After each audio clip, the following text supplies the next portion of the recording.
కెనాల్కి నీళ్లు వదులుతాం అంటే మన భాగంలో ఉన్నటువంటి మన రైట్ కెనాల్కి నీళ్లు వదలాలి అంటే వాళ్ళు పర్మిషన్ ఇవ్వాలి. వాళ్ళ వైపు ఉన్న కెనాల్కి నీళ్లు ఇవ్వాలంటే మన పర్మిషన్ అవసరంలా. ఇది అక్కడ ఉన్న ఒరిజినల్ సిచ్యుయేషన్. అంటే మీరు ఒకటే గుర్తుపెట్టుకుని, నాగార్జున సాగర్లో సగభాగం మనది, సగభాగం వాళ్ళది మధ్య గీస్తే. దాన్ని అలా ఉన్నదాన్ని అలాగే ఉంది. ఎందువల్ల ఉంది? చంద్రబాబు నాయుడు గారు అడగలేక, డిమాండ్ చేయలేక. మీకు గుర్తుందా, చంద్రబాబు నాయుడు గారి టైంలో ఒకసారి పోలీసులు ఇలాగే వెళ్ళారు యాక్షన్కి వెళ్తే మన వెనక్కి తిరిగి వచ్చారు. యాక్షన్కి వెళ్ళంగానే చంద్రబాబు నాయుడు గారి ఫోన్ వచ్చింది, నువ్వు ఆ యాక్షన్ చేశావా, ఓటుకు నోటు కేసులో నువ్వు ముద్దాయి అవుతావు అని. వచ్చేయండి అన్నాడు. ఇది నా ఆరోపణ. వచ్చేశారు. కానీ మేము అదును చూసి మేము వెళ్ళి దాన్ని హ్యాండ్ ఓవర్ చేసుకున్నాం. జగన్మోహన్ రెడ్డి గారి టైంలో we hand over that place. అప్పుడు కేంద్ర హోంశాఖ ఇంటర్ఫియర్ అయ్యింది. మీరు పోలీసులు ఆ పోలీసులు కొట్టుకోవడం బాగోలేదు, మేము సెంట్రల్ ఫోర్స్ని పెడతాం, ఆ సమస్యను మేము పరిష్కరిస్తాం అంటే సెంట్రల్ ఫోర్స్కి ఇచ్చారు జగన్మోహన్ రెడ్డి గారు.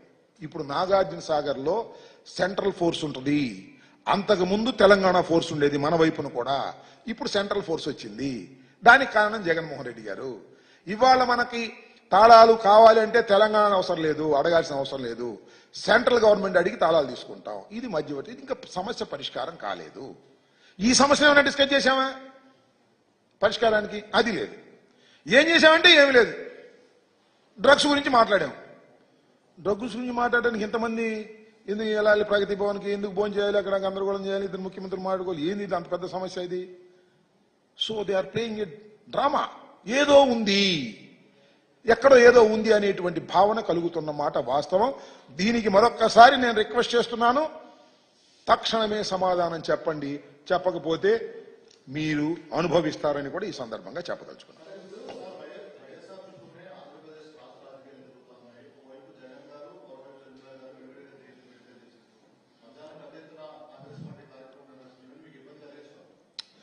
ఇప్పుడు ఒక విషయం, రాజశేఖర రెడ్డి గారు ఉమ్మడి రాష్ట్రానికి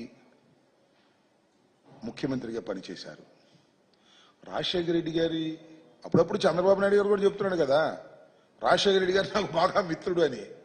సో రాజశేఖర రెడ్డి గారి జయంతిని ఎవరైనా జరుపుకోవచ్చు, వర్ధంతిని ఎవరైనా జరుపుకోవచ్చు, ఎవరైనా దండ వేయచ్చు దివంగత రాజశేఖర రెడ్డి గారికి, అభిమానులు పెంచు.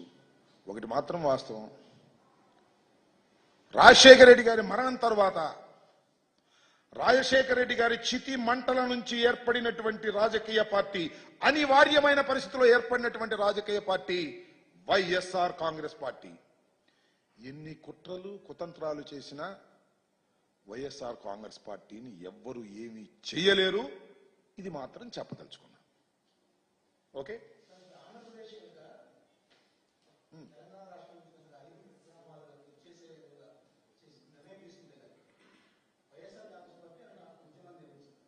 ఉద్యమాల అవసరం చూద్దాం, వి విల్ సీ. 5 గ్రామాలని నేను ఇంకోటి చెప్తున్నా, 5 గ్రామాలని కానీ 7 మండలాలను కానీ విభజన చట్టంలో ఉన్నటువంటి అంశాలు అంటే అర్థం ఏంటి?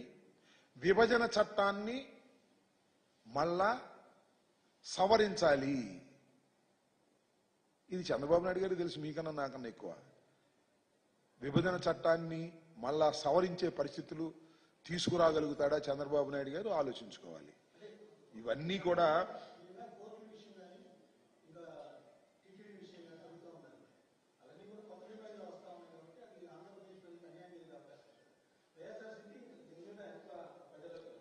అసలు ముందు వాళ్ళు సమాధానం చెప్పలేమండి. Will plan it.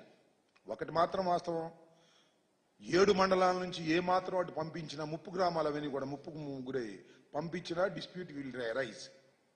పోలవరం ముందుకు వెళ్ళదు. ఇప్పటికే ఒరిస్సా ఛత్తీస్గఢ్తో మనం ఇబ్బంది పడుతున్నాం. చాలా అంశాలు ఉన్నాయి. అన్నిటికన్నా మించినటువంటి అంశాలు జల వివాదాలు. పోలవరం వివాదం ఉంది, ఎందుకంటే 51.72కి వెళ్తే మా భద్రాచలం మునిగిపోద్ది అనేటువంటి మాటలు మాట్లాడుతున్నారు వాళ్ళు, విచ్ ఇస్ నాట్ కరెక్ట్. అలాగే తెలంగాణకు మన శ్రీశైలానికి సంబంధించి ఇష్యూ ఉంది. పోతిరెడ్డిపాడుకు నీళ్లు వెళ్ళకోకుండా వాళ్ళు జల విద్యుత్తుకు వదిలేస్తున్నారు. అవసరం లేకపోతే జల విద్యుత్తుకు వదిలేస్తున్నారు. వాళ్ళకి విద్యుత్ సరఫరా కోసం లెవెల్ రానియట్లేదు. ఇలాంటి చాలా ఇష్యూస్ ఉన్నాయి.